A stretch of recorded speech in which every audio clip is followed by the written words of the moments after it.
So Hare Krishna everybody. Hare Krishna.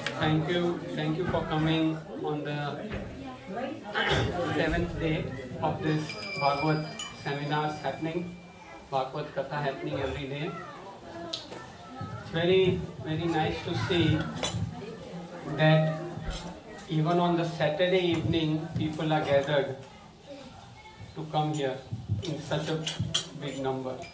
The house is full, so that's very nice to see, because Saturday is chill out, but we are here to chill out with Krishna, and it is a great privilege and happiness for myself personally that my dear friend Rasikananda Prabhu is going to say about Maharaj Ambrish today.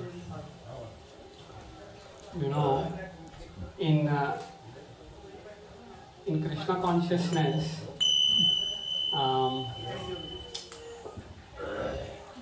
what is need to be purified? The body is going to die, after a few years, right? So what is actually we are talking about when we talk about purification? The hardware is going to stay over here. It is a software which carries us from one body to another. And Rasikananda Prabhu is a software engineer. So he will speak in such a way that the software, mind, body and false ego, can carry us to the lotus feet of Ambrish Maharaj. So please bless my dear friend and pray for him that he can serve Srila Prabhupada nicely.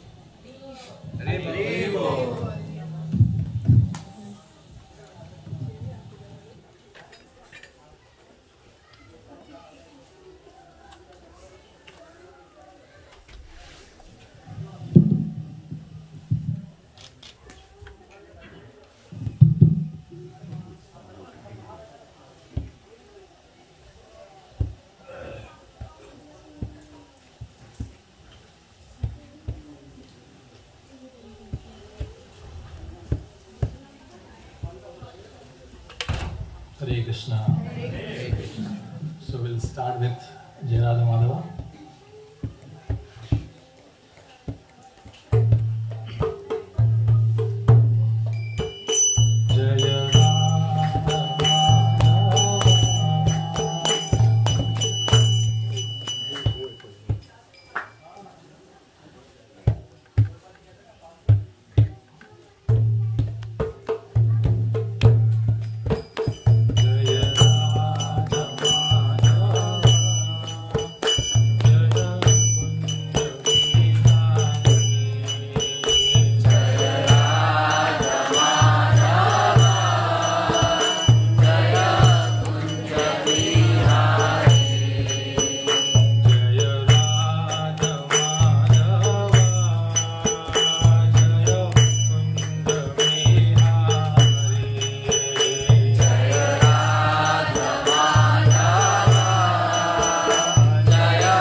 Jai Vishnupada Paramahansa Pariyagacharya Astotar Rasis His Divine Grace A.C. Bhaktivedanta Swami Shri Prabhupada Ki Jai Ananta Koti Vaishnav Vrinda Ki Jai Grantaraj Srimad Bhagavatam Ki Jai Gaur Premanande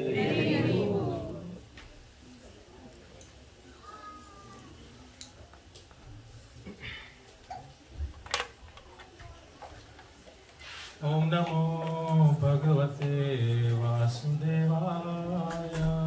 Om Namo Bhagavate Vasudevaya. Om Namo Bhagavate Vasudevaya. Om Namo Bhagavate Vasudevaya. Om Namo Bhagavate Vasudevaya.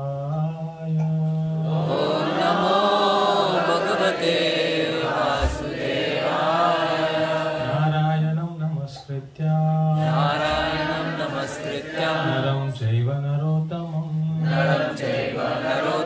Devim Saraswatim Vyasam Tato Jayamudiraye Nashtaprayeshu Bhadreshu Nityam Bhagavata Sevaya Bhagavati Uttama Shloke Bhaktir Bhavati Naistiki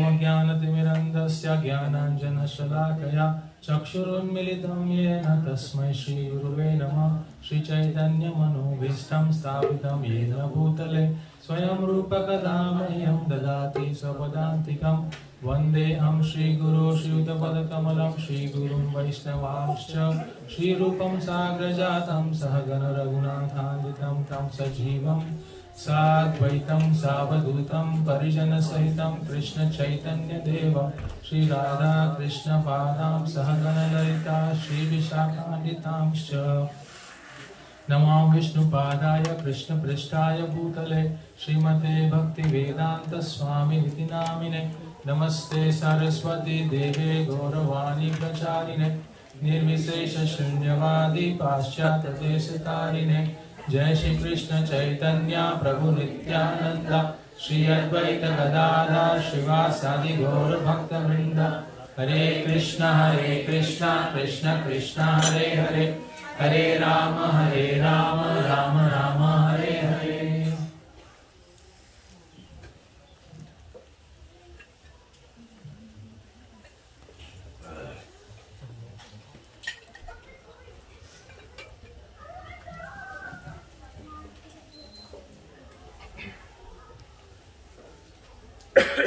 Hare Krishna. So very warm welcome to all of you to this second last day of this Bhagavatam Mahotsav.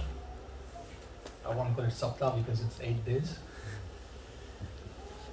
So today's topic for discussion is Glories of Ambrish Maharaj.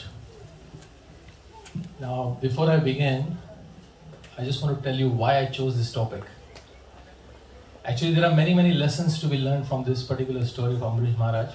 But there were three primary reasons why I really felt inspired to discuss this. Reason number one is the story of Ambrish Maharaj very vividly describes the power of pure devotee. And it also shows the supremacy of devotional service over and above all other processes of self or God realization. It is said that if you hear this with rapt attention, you will have no doubt about how powerful the process of devotional service is.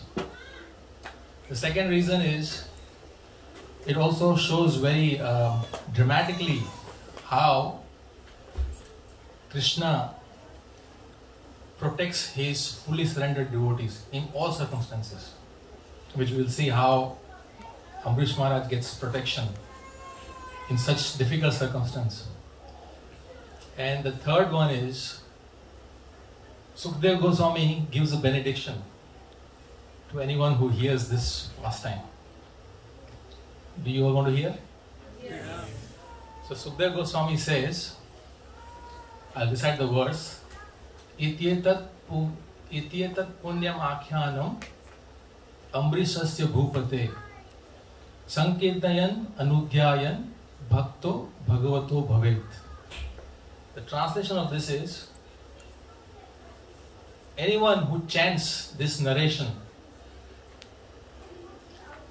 or hears or even thinks about the activities of Maharaj Ambrish, certainly by the grace of the Supreme Lord becomes a pure devotee of the Lord, just by hearing this narration. So we all want to become pure devotees of the Lord, right? Anyone here who thinks otherwise? So this is a great opportunity, by the mercy of Sukdev Goswami and by the mercy of the Lord, we can become pure devotees if we really hear with that faith, attention. So let us begin this wonderful activities of a very exalted Mahabhagavat devotee, Ambrish Maharaj. So we all know that in one day of Brahma, which is the 12 hours, there are 14 Manus. And the seventh of those 14 Manus, his name is Shraddhadev, also known as Vaivasata Manu, who is the present Manu. This Vaivasata Manu is actually son of Vivaswan, the sun god, but he had many children, and one of those children's name was Nabhag. Nabhag. This Nabhag also had many children, and the youngest of those children, his name was Nabhag. Nabhag, his child is called Nabhag. Just like we have Vasudev, the son of Vasudev is called Vasudev. So son of Nabhag is called Nabhag. So this Nabhag, he actually lived in the place of his spiritual master. So he went to Gurukul and he lived there for many, many years. So all his brothers thought that he's not going to return. He's not going to become a Grihastha and he probably may not come back. Our father is getting old, let us divide the property amongst us. So they all divided the father's property amongst themselves. See, this is always the case, children generally are very much interested in parents' property. As they're getting old, the eye is on the property. Who's going to get how much. But nobody wants to serve them. Especially in this Western world, this is very common. And when they get old, children just forget the amount of sacrifices they have done for them. They just put them in aged care. And I have also heard that sometimes children themselves say that, let them die. Because they are not able to take care of them, neither are they able to see their very precarious condition. So they just say, let them die. So that is the condition. But this Nabhag, having got this wonderful training from his spiritual master, was not one of those children. He actually liked it. So what he did, when he came back, he asked his brothers that, I see that you have divided our father's property amongst yourself. What have you kept for me as a share of our father's property? So the other brothers said, we have kept our father for you. You will get our father as your share. So Nabhag was a little disappointed because of their cheating mentality.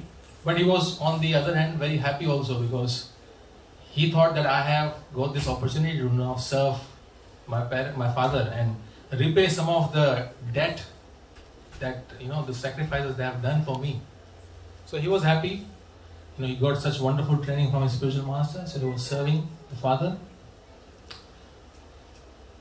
Now, he served for many years, and then Nabhag, the father, he felt that what the other brothers have done with him is unfair. But Nabhag himself was a very exalted person. So he said, the descendants of Angira, they are doing some sacrifice somewhere. And although they are very intelligent, on every sixth day of their sacrifice, they become bewildered. And for some reason, they are not able to perform the sacrifice the way it should be. And as a result, they are not getting the desired result of going to the heavenly planets. So Nabhag said, the father said, I will give you 2 Vedic hymns.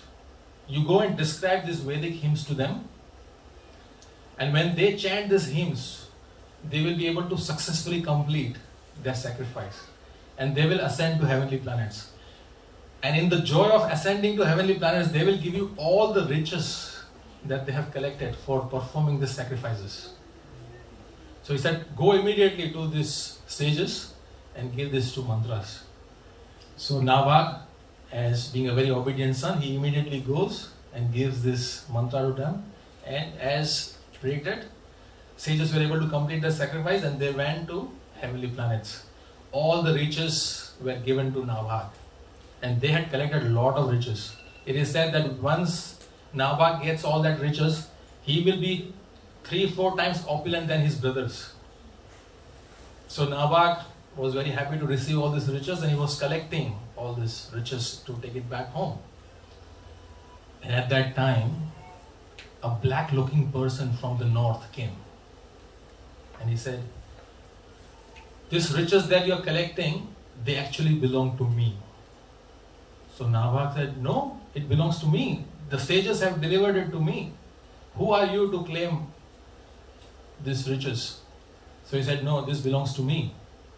The black looking person said. So there was this little argument between 2 of them. And then this person said, let us go to your father. He will be able to resolve our disagreement. Because he will know exactly to whom this riches belongs.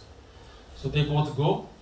And Nabhag tells his father that this person, he is claiming that all these riches are his. Please tell us to whom does this riches actually belong. Nabhag said, when the sages were doing their sacrifices, all the riches that was collected was offered to Lord Shiva in the sacrifice. So the actual proprietor of all these riches is Lord Shiva. So when he said this black looking person revealed his true identity. He was actually Lord Shiva. He was actually testing Nabhag and his father. So he has revealed his own true identity, and Nabhag was very, very happy to see Lord Shiva. So he immediately offered his obeisances, worshipped him, and gave all the riches to him. He said, it is the assertion of my father that all this riches belongs to you, so please take. Lord Shiva was moved. Now this person already doesn't have anything, yet he is so truthful and so honest. So he gives it back to Lord Shiva. Lord Shiva was very happy. He said, I am very, very happy with your truthfulness, and I am also very happy with your father. You are very ideal persons. Since you have given it to me, now I give it back to you. Take all these riches. This is all yours. Not only take these riches, I, Lord Shiva, am very learned in Vedic mantras. I will also give you transcendental knowledge by which you will be able to perfect your life. So take these riches and also take transcendental. So he actually taught him the transcendental knowledge as well. After that, Lord Shiva disappeared from that scene. Many years passed. This Nabhag then entered Grihastha Ashram. He actually, before that, Sukadeva Goswami is so merciful that he says, even this narration of Nabhag and his father, if anybody hears, they get certain benediction. So I will read that. It is said that if one hears and chants or remembers this narration in the morning and evening with great attention, he certainly becomes learned, experienced in understanding the Vedic hymns, and expert in self-realization. Just by hearing about Nabhag and Nabhag. So Nabhag, after some years, entered Grihastha Ashram, and through his wife he begotten a child who later became the most exalted devotee of the Lord, celebrated for his merits and whose glories are sung throughout the 3 worlds. That person is no other than Ambrish Maharaj. So the father of Ambrish Maharaj is Nabhag. So now we are actually going to begin the wonderful activities of Ambrish Maharaj. Ambrish Maharaj was such an exalted devotee that generally a curse of a Brahmana cannot be withdrawn. It has to come to pass. You cannot do anything with it. Even the Brahmana himself cannot do anything at times. He has to give some benediction after that. But Ambrish Maharaj was such an exalted devotee that an infallible Brahmana cursed him and it did not touch him. You have to be a very powerful person to be able to deflect the curse of a Brahmana, which was Ambrish Maharaj. Anyway, Ambrish Maharaj achieved the rule of this entire world, consisting of the 7 islands. He became the emperor of this world. And it is said that Ambrish Maharaj had so much opulence, it was unlimited, inexhaustible opulence. Fame, power, respect. He was the most respected person in the entire world.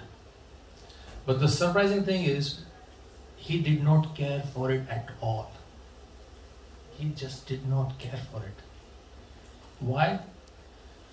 Because he knew that all this is material. All this opulence, it's all material. And anything that is material is temporary. It will be taken away. It's only a matter of time. It will be taken away.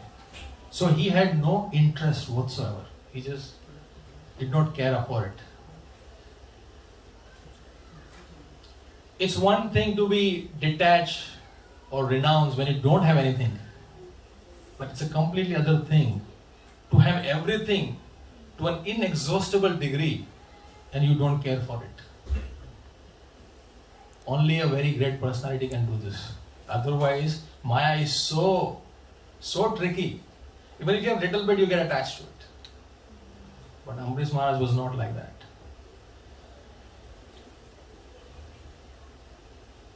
He not only knew that material things will not last, he also knew that anything that is material cannot bring about fulfillment of heart. You will not be satisfied, no matter how much you have. And I think we can all vouch to this. We have all experienced, right? Right from our childhood, we have done so many things to become happy, to become satisfied, to get that fulfillment of heart. But somehow or the other, it just ends up in frustration or dissatisfaction, but there is no lasting fulfillment. That's the nature of material world. That's the nature of material things, because they are temporary. So Ambrish Maharaj was very well aware of this fact.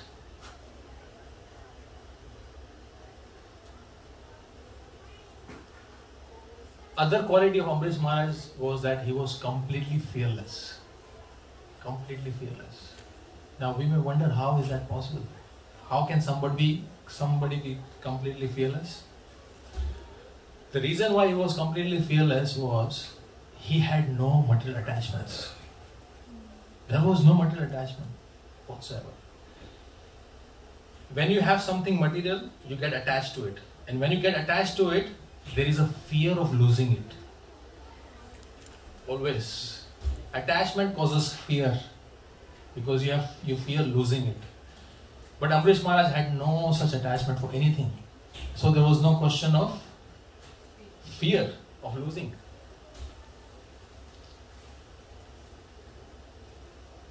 So fear is a very predominant quality of this material world. Everybody is fearful. Human beings, animals, birds, everybody is fearful. And the degree to which one is attached, to that degree, he will be fearful. The less attached you are, the less fearful you are. But to become completely fearless is very difficult. It is only possible if one is completely attached to Krishna. Because only in that position, one can be completely detached from this material world or any material things. If one is not completely attached to Krishna, that means there is some attachment. And if some attachment is there, that means there will be fear. But Ambrish Maharaj was completely absorbed in his relationship with the Supreme Lord, completely attached to the Lord. And there was no fear whatsoever. So these are very, very important lessons to learn. How to become fearless in this world. This is the way. Unless one becomes a pure devotee of the Lord, even if he is a great yogi, very powerful personality, whoever he may be, he will be fearful. When the time comes, it will be all revealed. So only a devotee, that too pure devotee of the Lord, completely attached to the Lord, will have no fear.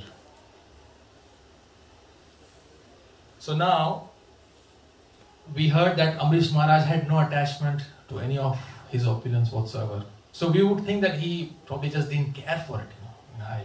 Like for example, if I'm not attached to something, I don't care for it. I'll just throw it away or do something. Now this Ambrish Maharaj is a Grahastha. He is an emperor. So being an emperor of the world, you have so many things, so much property that you have to look after. Can you just say, I don't care? How would you rule the world? So Ambrish Maharaj did not care for any of the things. At the same time, he considered everything to be the property of Krishna. So there is one renunciation where you just don't care. The other flip side of that is you are completely attached. But the real renunciation is to understand that everything belongs to Krishna. And so it has to be used in Krishna's service.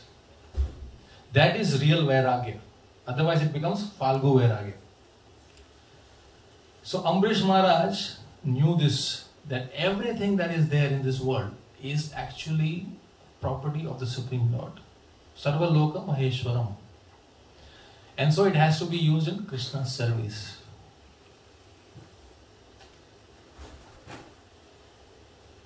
Ambrish Maharaj did not consider his subjects in his kingdom to be his subjects. He thought these are Krishna's children, and he considered himself as the caretaker of Krishna's property and Krishna's children. This is the right consciousness. It was very clear for him. And so he always treated everyone, all of his subjects, all of Krishna's children with deep love, respect and compassion.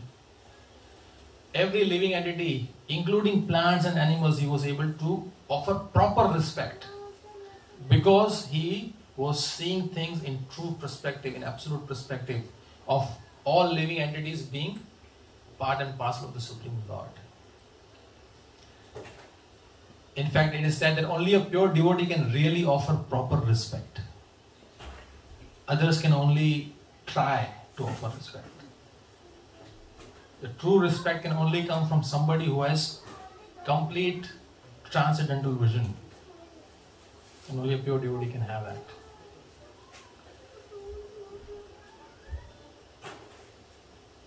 And because he never used everything for himself, although he had everything to an unlimited degree, he never got entangled with anything. Aloof. Although involved in so many things, but aloof. So not only did he utilize all his subjects, property he had, and everything else in Krishna's service, he utilized his own mind and senses in Krishna's service. And there are these beautiful verses given in the 9th canto of 4th chapter, 18 to 20. These 3 verses are very, very beautiful to recite, and they are also very instructive because they give us a very practical example of how we can utilize our mind and senses in Krishna's service. So I would like to recite this, all of us. Is everyone okay? If you want, you can open this in your phone if you have Bhagavatam in your phone. It's Canto 9, Chapter 4, text number 18 to 20. Let us recite these beautiful verses. Okay, so please repeat after me. Savai mana Krishna padar vindayo. Savai mana वाचांसि वैकुण्ठगुणानुवर्णने तरोहरेर्मन्दिरमार्जनादिषु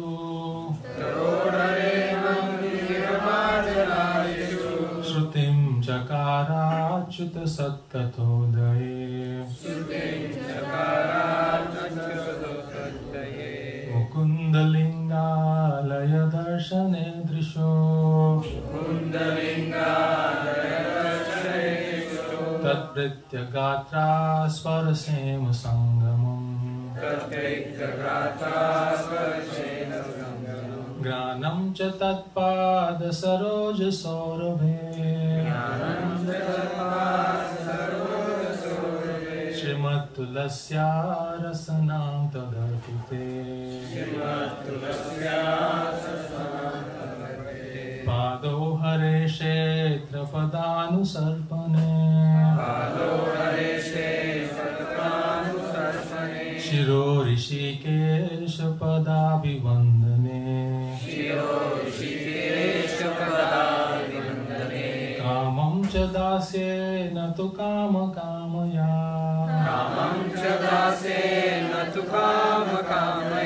यतुत्तमश्लोकजनाश्रयारति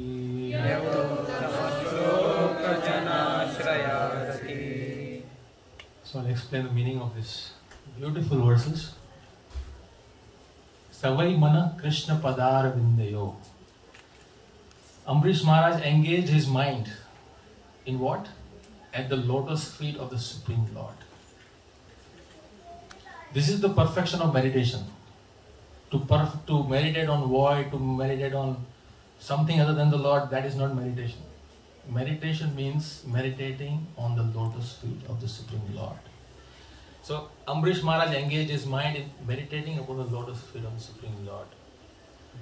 He engaged his words in describing the glories of the Lord.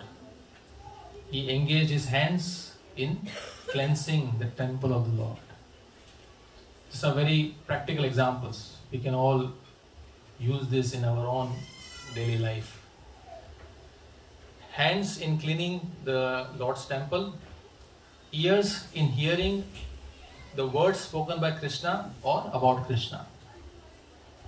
He engaged his eyes in seeing the beautiful deity form of Krishna, Krishna's temples and Krishna's places of pastimes like Mathura, Vrindavan, so on. He utilized his sense of touch in touching the bodies of devotees to serve them.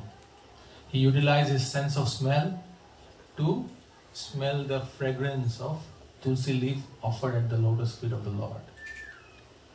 He utilized his tongue in tasting the prasad offered to the Lord.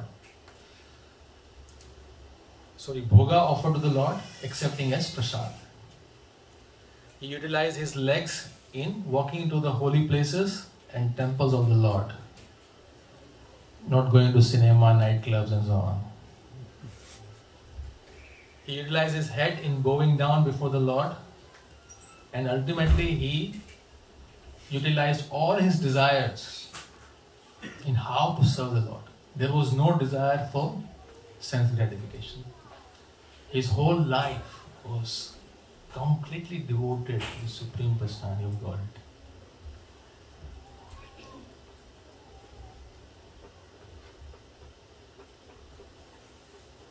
So not only Ambrish Maharaj was personally engaged in devotional service, it is said that even the citizens of his kingdom, they were also accustomed to hearing and chanting the glories of the Lord regularly. And because of this, they did not even desire elevation to heavenly planets, which are so dear to demigods. So, his entire kingdom was engaged in devotional service. That's the kind of emperor he was. We can only imagine what kind of life it must have been when every citizen is engaged in hearing and chanting all the glories of the Lord. Just imagine, like these Bhagavad Saptas are going in every house. Anywhere you go, you can go and take prasadam wherever you want. Go and sit in any class you want. Kirtan is going on, Prasad is going on, deity worship is going on. What a life! Vaikuntha. That was the kingdom of Ambrish Maharaj.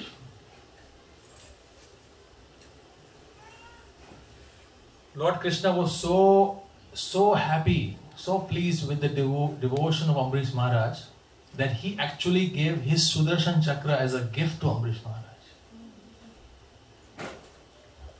Lord is fully cognizant. Even before the danger comes, Krishna makes arrangement for his protection. It is said, if anyone even begins devotional service, Krishna takes charge of that person, he will be protected. So Sudarshan Chakra is already given as a gift to Ambrish Maharaj. So that's the kind of devotion he had. Ambrish Maharaj was, although he was completely engaged in devotional service, at the same time he also performed a lot of austerities because he felt that I still need more purification. A true devotee will never feel complacent. He will never think that, oh, now I think I can relax. I've reached a stage where I can now, don't need to really do hard work. So Ambrish Maharaj, for his own purification, for the sanctity of his kingdom, and for the welfare of his citizens, he would also perform a lot of austerities. So once he took the vow of observing Ekadasi and Dwadasi fast for 1 year. Today is Ekadasi, by the way. Yeah. So it's very relevant, we are discussing this. So he took this vow for 1 year. So he fasted for 1 year along with his wife, who was equally qualified. It is said that his queen was also shared the same spirit of unalloyed devotion to the Supreme Lord. So it was a great support for him.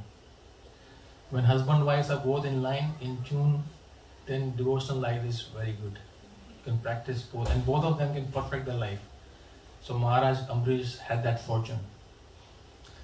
So they observed this fast for whole 1 year, and they, in the month of Kartik, they went to Vrindavan. In one of the forest, Madhuvan, they fasted for 3 nights. So fasting for 1 year and then fasted for 3 nights. They worshipped the Supreme Lord, performed the Abhishek, and they invited so many guests, Brahmanas, to come and participate in this. And also Ambrish Maharaj wanted to serve them. So it is said that Ambrish Maharaj gave 600 million cows in charity to the Brahmanas who had come. Each of those cows' horns were covered with gold plates and the hoofs were covered with silver plates. 600 million cows. We can only imagine the kind of opulence it must have been at that time, and the amount of opulence Ambrish Maharaj would have had to give 600 million cows in charity. Today you cannot even see one. Even if you go to find, you will not find anyone. That's how difficult it has become. So real wealth was not this paper money or a digit in your bank account which you don't even know. If 1 0 flicks, what are you going to do? Whom are you going to fight with? Our opulence is that number which we see on the phone and our computer, and we become happy. Oh my God, I'm so rich. Paper, plastic, credit cards, they don't even have, if somebody comes and asks you, Prabhu, can I have $2? Oh, Prabhu, I don't keep cash. I only keep credit card. But back then, in the Vedic times, real opulence means the number of cows you had and the amount of land you had. That is how a person's, how wealthy he is was estimated. Those who had a lot of cows, they were considered wealthy. So today is a different world. Anyway, so after giving 600 million cows in charity, Ambrish Maharaj very sumptuously fed all the Brahmanas and the guests who had come. And now it was time, everybody was satisfied, and now it was time for him to break his Dwadasi fast. On the day of Dwadasi, break the Ekadasi fast. And just as he was about to sit down, a powerful mystic yogi, a Brahmana, came to his house as an uninvited guest. Now, this mystic, powerful yogi was none other than Durvasa Muni. This Durvasa Muni is very famous. There are a lot of incidents of Durvasa Muni in Bhagavatam. That's the fear. Yeah? That's the fear. Not for Ambrish Maharaj. So Durvasa Muni came, and Ambrish Maharaj was very happy to receive him. He felt, wow, Krishna has given me an opportunity to serve such a powerful yogi. So he immediately actually received him very nicely, worshipped him, gave him a nice seat, and said, please, we have cooked a wonderful feast. Please sit down and take prasadam. So Durvasa Muni very happily, very gladly accepted the invitation. But he said, I have to do my afternoon regulative, ritualistic vidhi or whatever they do. So he said, I need to first go and take bath in Yamuna, and then I'll come back and I'll have prasadam. So Ambrish Maharaj agreed. Durvasa Muni went. He took his bath in the Yamuna river, and then he sat down to meditate on impersonal Brahman. So Brahmavadi. So he was meditating on that, and then in the meantime, Ambrish Maharaj is waiting for his return. But there was only a muhurta left to break his fast. There is a paran time. Tomorrow also there is going to be a paran time. I don't know what is the time. 7:33 to 10. This is in the day and age where technical details were taken very seriously. So Ambrish Maharaj knew very well that if I don't break my fast on time, all this austerity that I've done for this entire year and the 3 nights of fasting will be nullified. So he thought to eat before a guest is to transgress the law of proper etiquette. But to not break the fast on time, I will be committing an offense and I will not get the benefit of all the austerity I've done. So what to do? See, this is the nature of this world. There will always be some situations where we are contradictory situations where we don't know what to do. Even for a great devotee like Ambrish Maharaj, this happens. But because he was such a great devotee of the Lord, he was very intelligent. So he thought, let me drink some water. According to Brahmanical principles, it is considered that if you take water, it can be taken as you have eaten or can be taken as you have not eaten. So now the time of breaking the fast has come. So he consulted with other qualified Brahmanas, and all the Brahmanas unanimously agreed that yes, this is a very good idea. Please take some water, that way you will be able to break your fast and it will not transgress the law of proper etiquette towards your guest because you have not eaten. So Ambrish Maharaj did that, and then he completely meditated on the Supreme Personality of Godhead. While he was meditating, Durvasa Muni came from his sadhana that he was doing. He came, and by his mystic power he understood that Ambrish Maharaj had drank some water. And what happened? Right? Durvasa Muni became so angry. He gets really angry, so don't mess with a yogi like Durvasa Muni. He got really angry, and in his anger, he said, just see this behavior of this cruel man. He is not a devotee of Lord Vishnu. Being proud of his material opulence and his position, he considers himself God. Just see how he has transgressed the law of religion. These were his words to Ambrish Maharaj. For what? For just drinking some water. Anger is danger. Anger is one letter short of danger. Right? So not only did he speak these very harsh words, actually before that, has anyone experienced that you have tried to do something good for others? You have tried to benefit them, to help them. And then for some mistake, a minor mistake, or if it's not your mistake but they perceive as a mistake, and they just backfire and they become your enemy and they want to destroy you. Has this ever happened to anyone here? Not to that degree that Durvasa Muni is, but hard feelings. I don't want to look at her face or his face. It happens. You have no any ill feelings towards others, but others perceive it as if you are the enemy. So this is again the nature of this material world.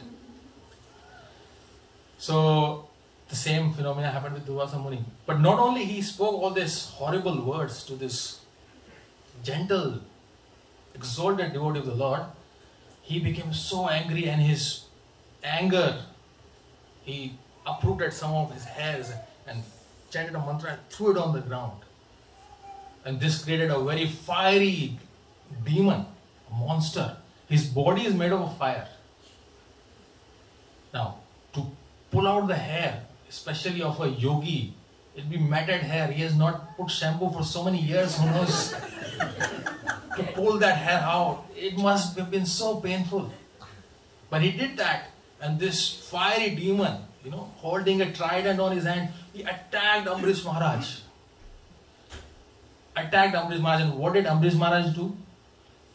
If any of us were in the place of Ambrish Maharaj at that time, and a fiery demon is coming towards you with this trident, blazing fire, first thing we would do is, we would probably ask, my dear Lord, why me? What is my fault? I've just drank little water. For this I have to go through this much struggle, and what is this demon monster attacking me? If not, we would at least run away. Right? We will run away. But Ambrish Maharaj, what did he do? He simply, with his palms folded, he did not even move an inch from his position. He had not the slightest anxiety, repulsion or fear in his heart.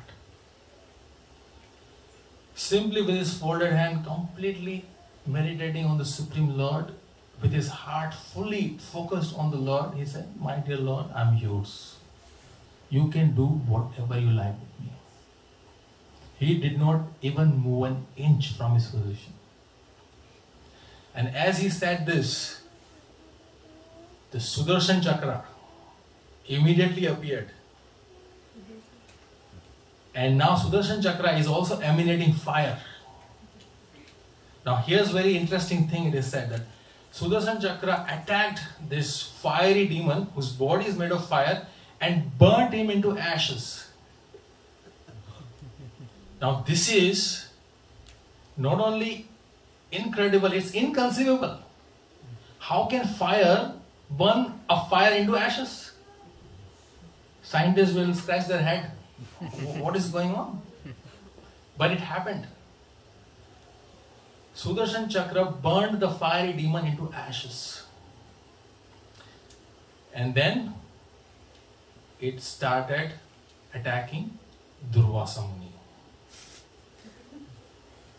And what did Durvasa Muni do? He ran.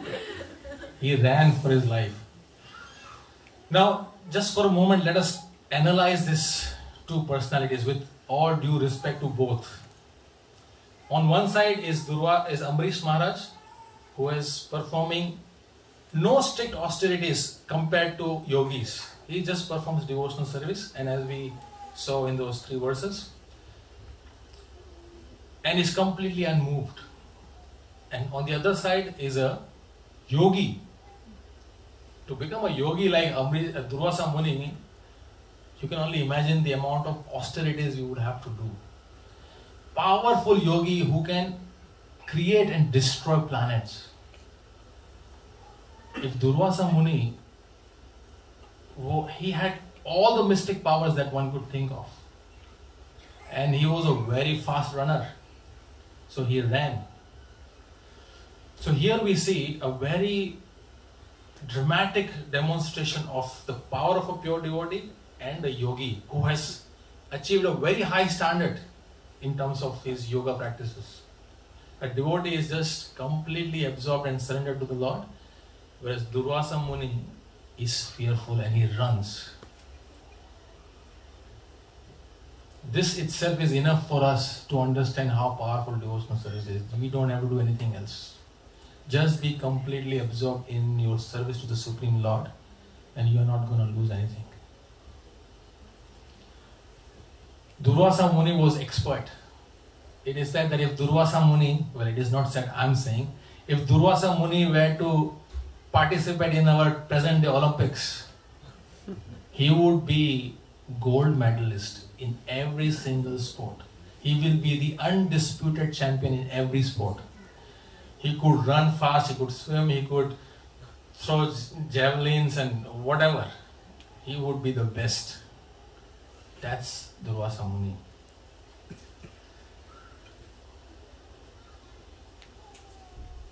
So,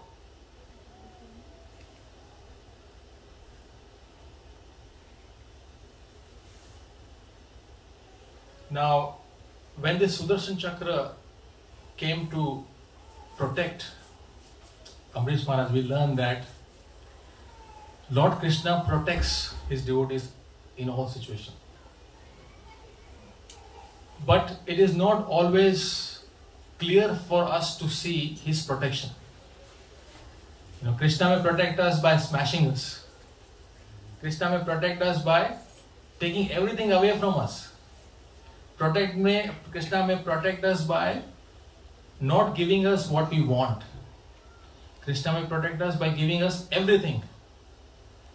Krishna may protect us by killing us and taking our soul to spiritual world. But a devotee is always faithful that Krishna will protect me. And he has full faith in Krishna's will. He never questions why this, why Lord, why me? Why did you treat me like this? His full faith in the Lord.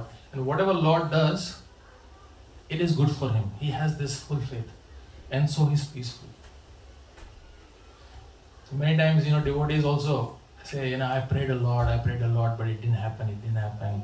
Krishna is playing games with me. Krishna doesn't love me. He is my enemy.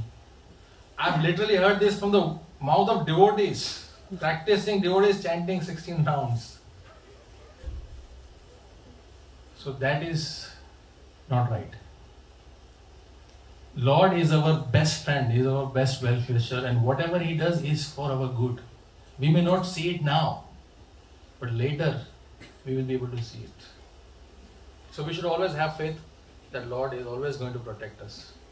And when somebody surrenders to Krishna in full dependence and love, why will Krishna not protect him?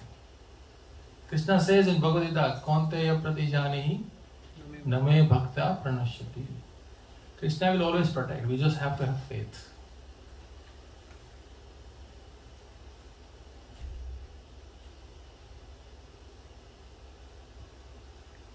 So now Sudarshan Chakra is attacking Durvasa Muni and Durvasa Muni is running to save his life. And where did he run? He ran to Sumeru mountain, he went into the caves, he went to the skies, he went to different planets. This Sudarshan Chakra was emanating heat, blazing heat, and he could feel the heat even from a distance. So it was actually burning Durvasa Muni.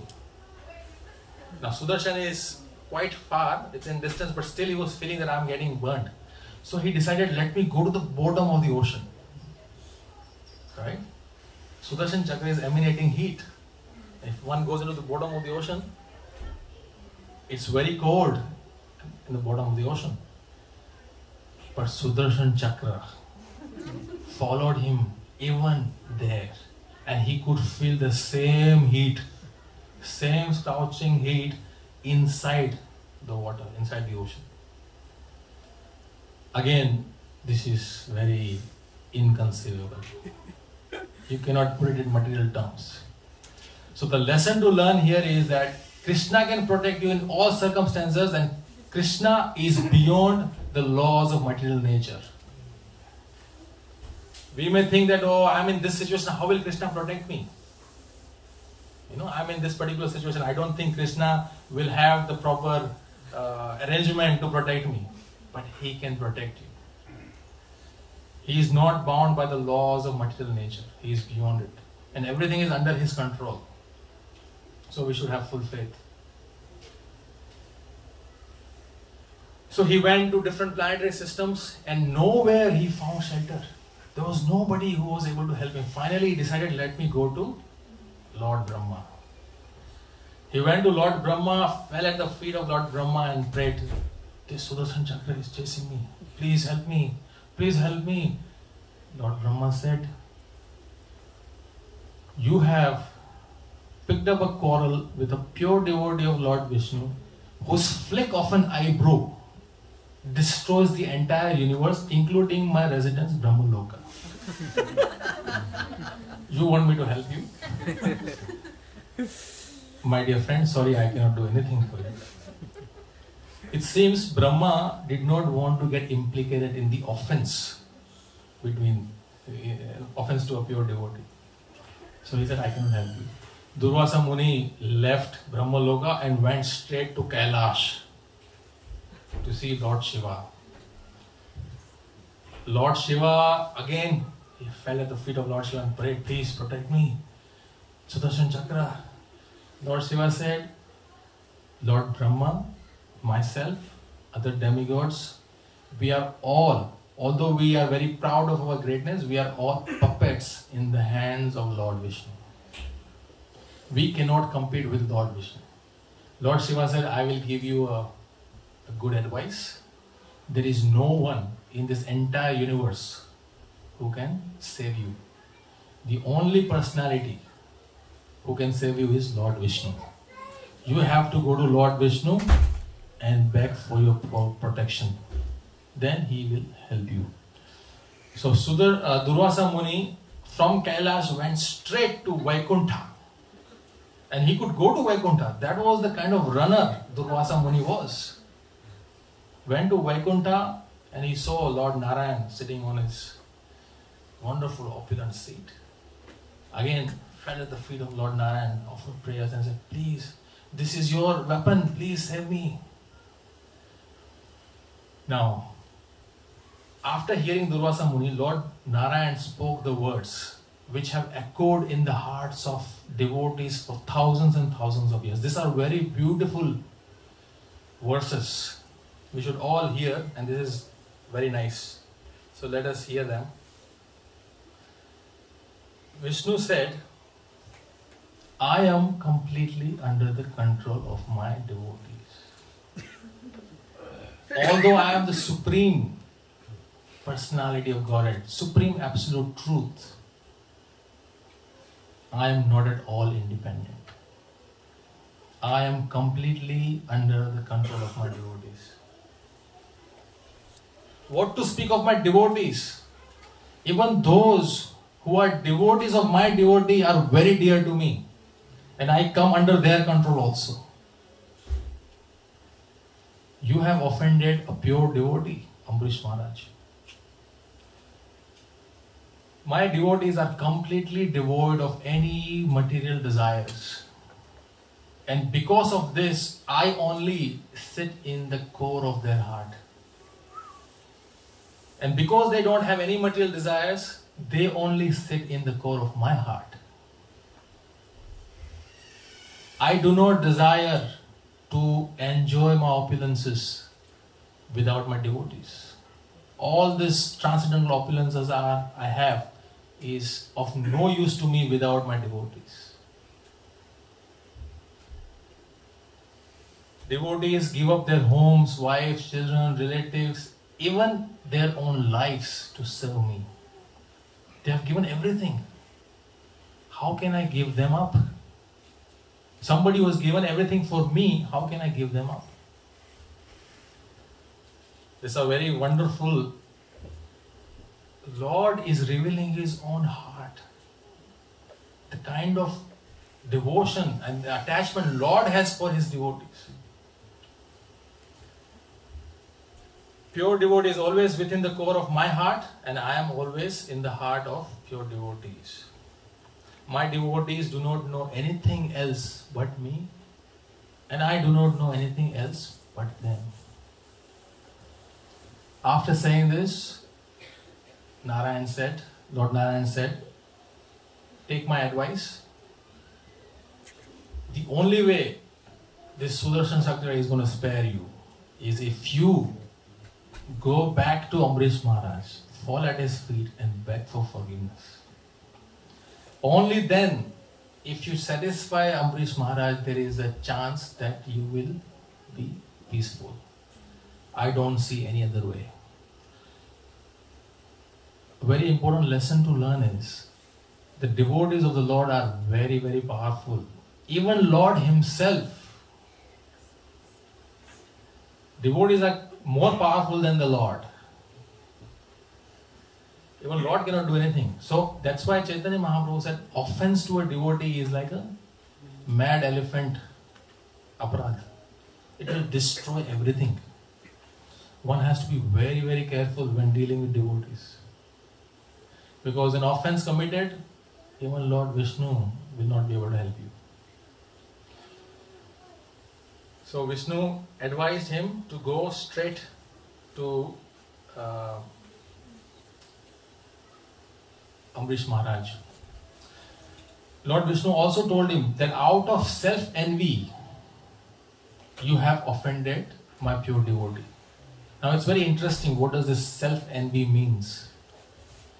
When we become envious of anybody in this world, it is considered self-envy. Why? Because that same envy is going to destroy us.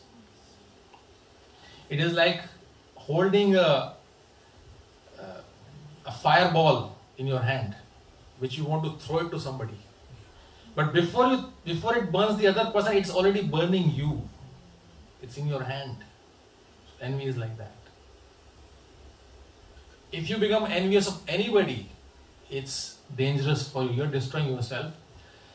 Now Krishna says, you have become envious of my devotee. That means you have become envious of me. My devotee sits in my heart, and you have become envious of him. That means you have become envious of me. And that's a great offense. So Lord Krishna Narayan is revealing all this. This is what self-envy means. When you become envious of somebody, and especially devotees, it means you are becoming envious of the Lord. When we become envious of any devotees, we should understand that if we see some good qualities in them, we should always understand Krishna has blessed this particular devotee. Because it's not possible otherwise. Even the materialists, what they have is only by the sanction of the Supreme Lord. It's not possible otherwise. So there is no question of becoming envious of anybody. If we see the hand of the Lord, you will not feel envious towards anybody. So, very important lesson, because to be in this world, we should take it for granted that there is some envy. Because if we were not envious, we would not be here. We would be in the spiritual world. There may be varying degrees of enviousness, but envy is there. So we should take it for granted. And if we do feel envy, don't act. Tolerate. Don't act. Don't let it manifest in some form. Just tolerate. You save yourself from a lot of trouble. So anyway, Durvasa Muni, after hearing this instruction of Lord Vishnu, immediately went to Ambrish Maharaj and fell at the feet of Ambrish Maharaj and said, please, I made a big mistake, please forgive me. He actually went and caught hold of the feet of Ambrish Maharaj. And Ambrish Maharaj was feeling embarrassed that here is a great, powerful yogi. He's falling at my feet. He said, Durvasa Muni, you have not done any offense. In fact, it was me who has offended you. I was the one who drank water. If anyone deserves to be punished, it is me, not you. This is Ambrish Maharaj. Now Ambrish Maharaj is saying that Durvasa Muni is fallen flat and Sudarshan Chakra is still there, emanating fire, waiting to chop off. So Ambrish Maharaj understands that he immediately offers prayers to Sudarshan Chakra. Offers prayers to Sudarshan Chakra and says, dear Sudarshan Chakra, if there is any charity we have done, if we have done any proper occupational duties, if we have in any way pleased the Supreme Personality of Godhead, let that credit, use that credit in sparing the life of this Brahmana. Ambrish Maharaj is ready to give up the credit of all the austerities and devotional service he has done to save Durvasa Muni, a person who actually offended him and who wanted to kill him. This is a devotee. So Sudarshan Chakra heard this and he became peaceful and he disappeared. Now Durvasa Muni is saying, my dear king, because this was a great purification for Durvasa Muni. To have gone through this, if one doesn't become purified, I don't know what will purify him. It was a very purifying experience.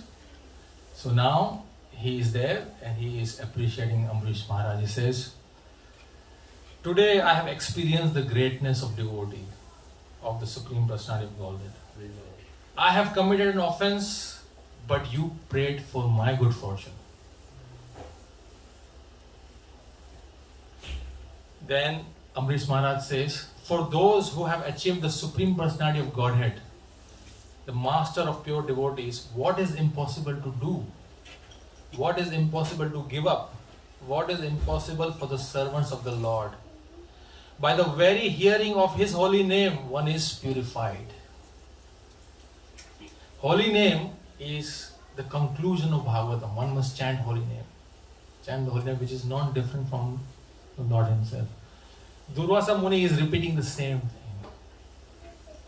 The Supreme Personality of Godhead is so powerful that just by chanting His holy name, one becomes purified.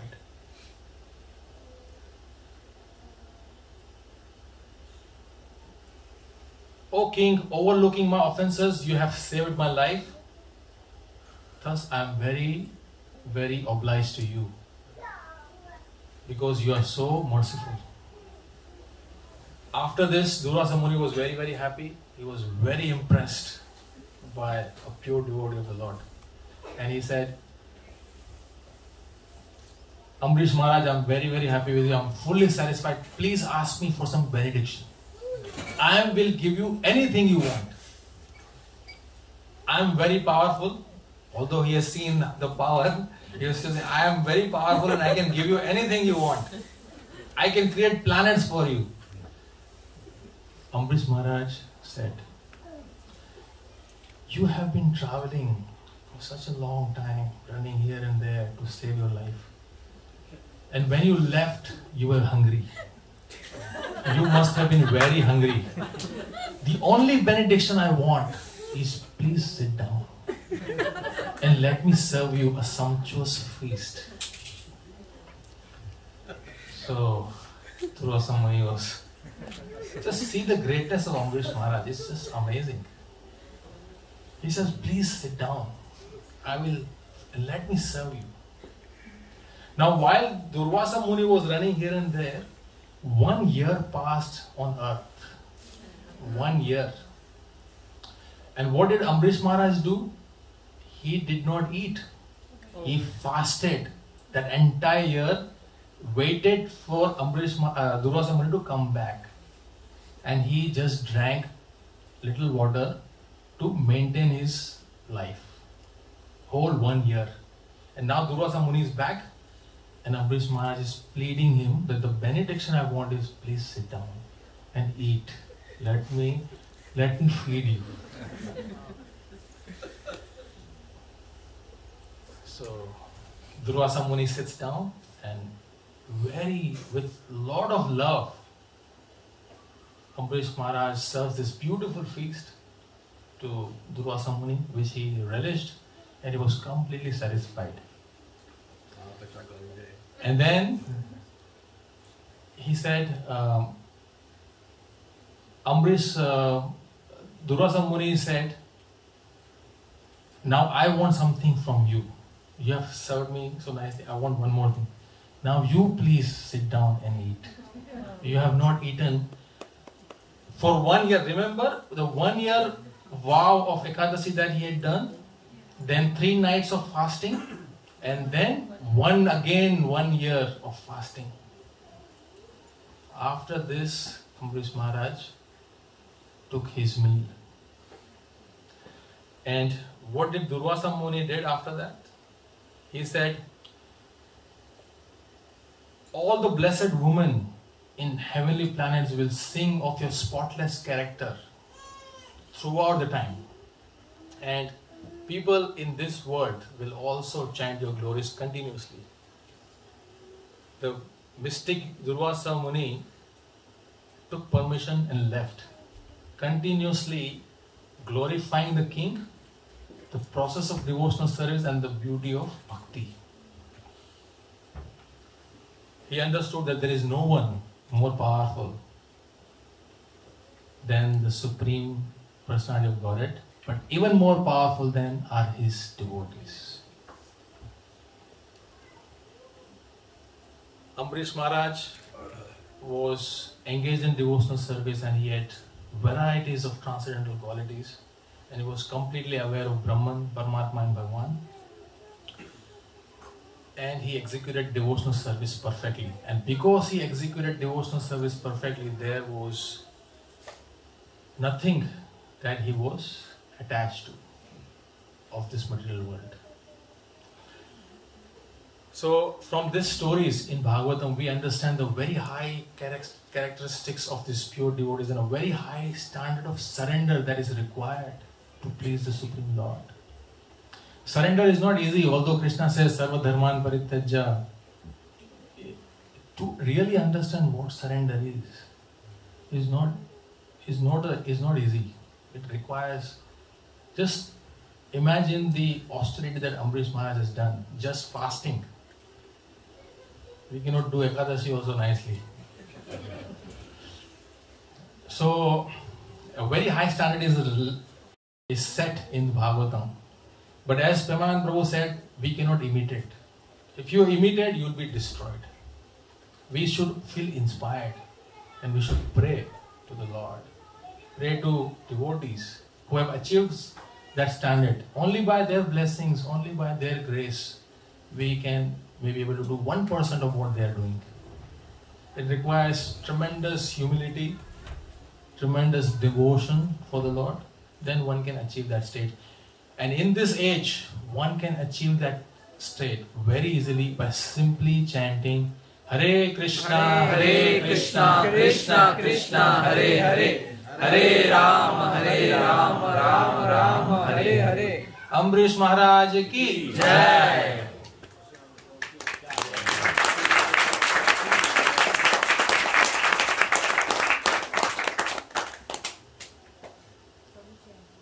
Yes, Mataji.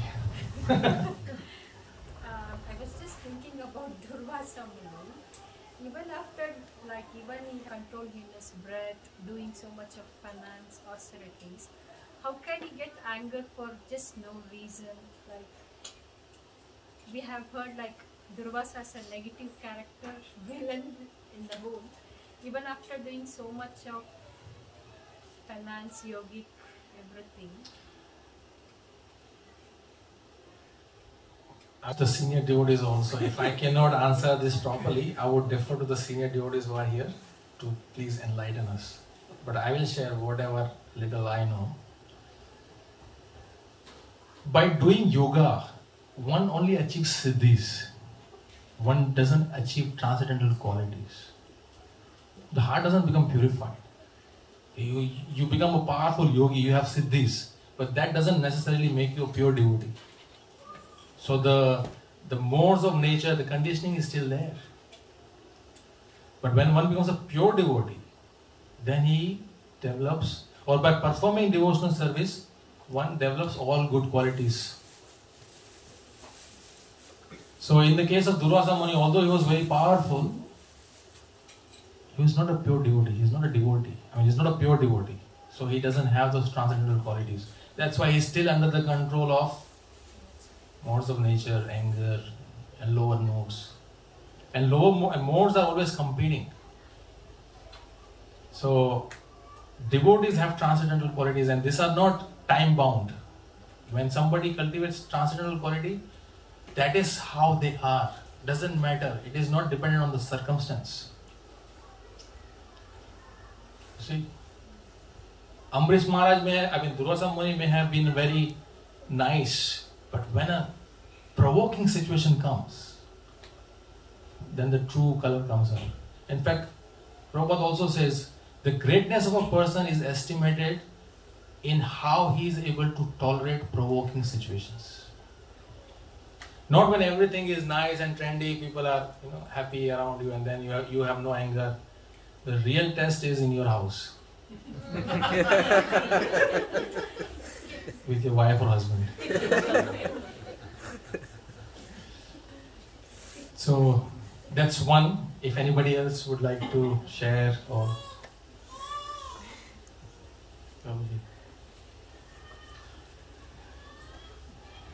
Yes, I think the point made in this pastime is bhakti is the highest.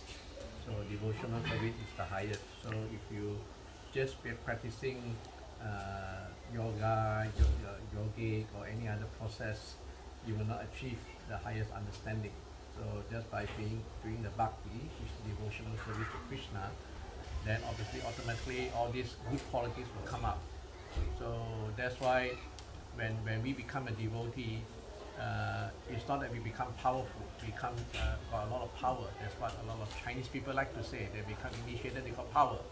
But when I told them the real power is not you become powerful, become famous, become well known. The real power is how humble you are, how tolerant you are, how patient you are, how compassionate you are. That's the quality that you get when you become a devotee. And if you don't get that, and you're still proud, you're still show anger, still looking for wealth and all that, that means you're not understanding what's going on. So the devotional service is very, very deep and very high, and this is the topmost. So that's why it says in the past time that even Durvasa Muni have to say at the end that devotional service is glorious, and that's what we are here for. We're here to do devotional service, and even slowly your anger, your greed, your envious will slowly come down. If that don't come down, it means you're not practicing it correctly. And you're going to yes, by performing devotional service, all good qualities will come. Yasyasti bhakti bhagavati akinchana. Any other point, questions, comments? Durvasa is the incarnation of Shiva, Lord Shiva. And he is son of Atri Rishi and Anusuya Mata. So Durvasa Muni, actually once there was a debate in with the demigods and Lord Shiva. So Lord Shiva became very angry. One minute, just take this mic. It's okay. Everyone can hear. Because no one can hear now.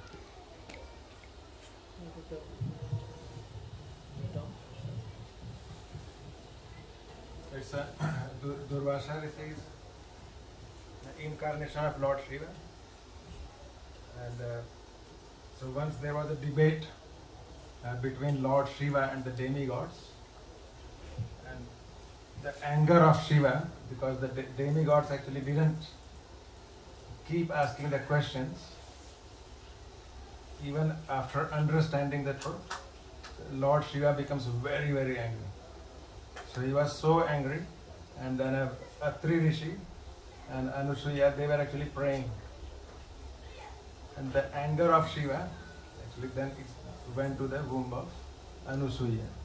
And that's where Durvasa Rishi is born. So that's why he's always angry, and he's in a flick, he can just curse. And all the demigods, even everybody, they know this truth. So this is a reason of the anger, like why Durvasa Rishi is always angry. And he's a pure devotee. So he's Lord Shiva. He's Vaishnavanam Yatha Sambhu. So he's the topmost Vaishnava. But the reason was, that is the reason. So one of the things we should be very careful is, when we hear these pastimes, we should not immediately think that, oh, Durvasa Muni is a bad person. I don't like him. You should understand that these are great personalities who are involved in, as instruments by the Supreme Lord, to set a good example for others. So we should not criticize them. Like Bhishma Dev, he played the role on the Kaurava side, but he's a pure devotee.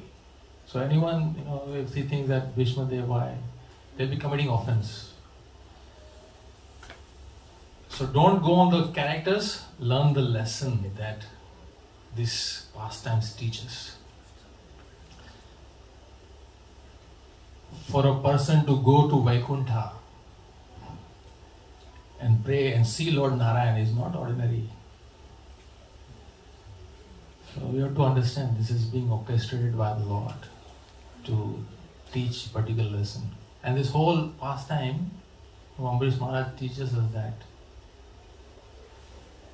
Rakhe Krishna Mare Krishna Rakhe ke. If Krishna wants to protect you, there is no power in this world that can destroy you. And if Krishna wants to destroy you, there is no power that can save you. Many lessons are there. Some of we have discussed. Yes, Prabhu. You said about anger about husband and wife.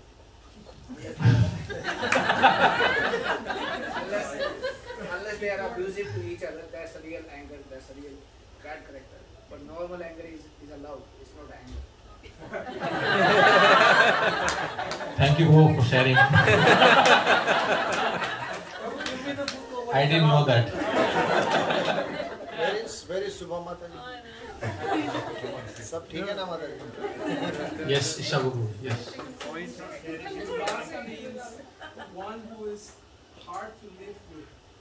Hard to live with. Yeah. So whenever we see somebody who's hard to live with, It's Durvasa.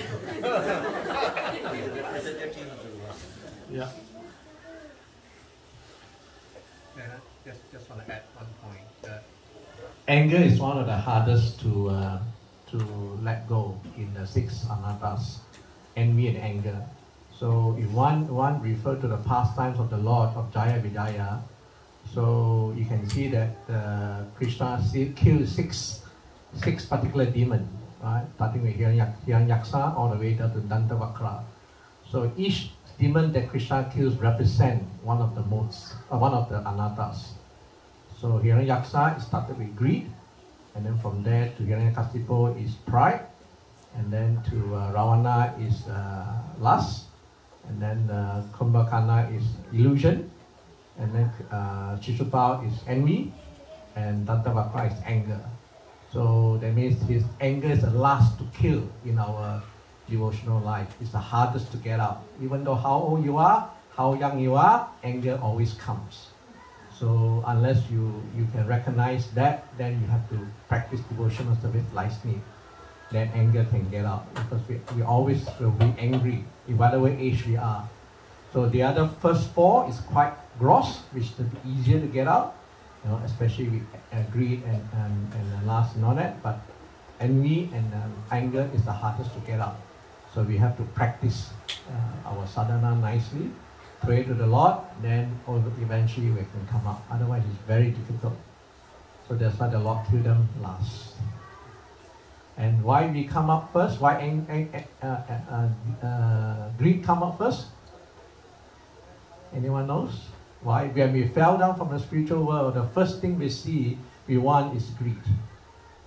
That's the first thing we want. And from that, it expands. And expand, and then expand, and then we get attached, and then we are stuck here. That's one from one lecture from one Maharaj. Hare Krishna. Okay, so anything else? Otherwise, we'll stop here. Prabhuji, last. Yes. Just Manu in 6th. 7th. Where was it, the Manu? Like all the first 6, it depends on the yuga. From Satya Yuga, the Manu will start. No. In one Manu,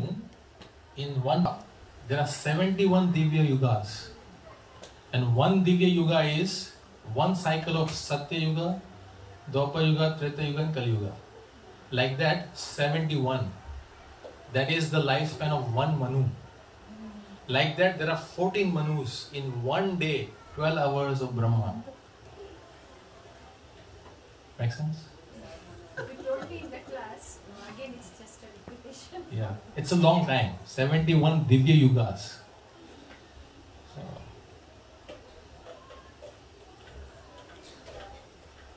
is that it, Mataji? Yeah, I got it. Okay, so we'll stop here. Thank you very much. Grantaraj Srimad Bhagavatam ki Jai. Srila Prabhupada ki Jai. His Grace Rasikananda Prabhu ki Jai.